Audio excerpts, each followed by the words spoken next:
بەشی پێدانی مۆڵەتی نێودەوڵەتی شۆفێری لە بەڕێوەبەراتی هاتوچۆی سۆران کارا دەکرێت. سەرپەرشتیاری ئیدارەی سەربەخۆی سۆران بە دوواداچوون بۆ وردەکاریەکانی دەکات. کوڕ و کچێکی شار بوونە خاوەنی یەکەم مۆڵەتی نێودەوڵەتی لە بواری شۆفێریدا. از خەڵکی سۆرانم ئەزاڵی جیازانی وڵاتی دەربینم سەفەرەکەی و تورکیای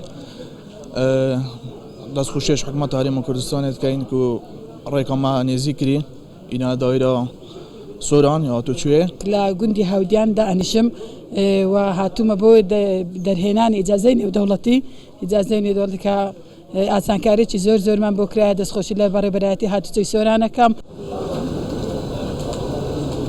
تەواوی کارەکانی پێدانی مۆڵەتی نێودەوڵەتی شۆفێری بە شێوەی ئەلکترۆنی و خێرا پێشکەشی داواکاران دەکرێت و ئێستا جگە لە ڕێگا کاتەکانی وەرگرتنەوەش زۆر کەم کراوەتەوە. هەر هەوڵەتیەکە دەوای ئیجازەی نێودەوڵەتی دەکات دەبێت داواکاریەک پێشکەش بکەن بخۆی لە بەرەبەرەتیەکەمان ئامادە بیتن پاسپۆرت و ئیجازەی ڕاستان لەگەڵ دوو وینەی لەگەلی بیتن پڕکردنەوەی فۆرم تا کوتایی پرۆسەکە تقریبا 20 قوڵێکی پێویستە 8 ئەمە لە دایرە ئامادەینە 8.5 ئێمە مراجعی وەردەگرین و تا کوتایی مراجع لەنەوە بەرەبەرەتیەکە بۆ ببینیتەوە ئەمە ئەرکەکەی بەردەوام دەبێت.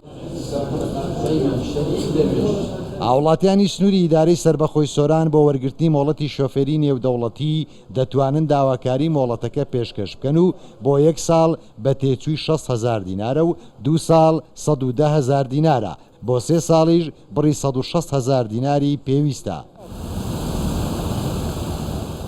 کاراکردنی پێدانی مۆڵەتی شۆفێری نێودەوڵەتی تەواوکەری ئەو هەنگاوانەی کابینەی نوێمی حکوومەتی هەرێمی کوردستانە لە دابەشکردنی دەسەڵاتە ئیداریەکان و ئاسانکاری لە دەستپێڕاگەیشتنی هاوڵاتیان بە حکوومەت.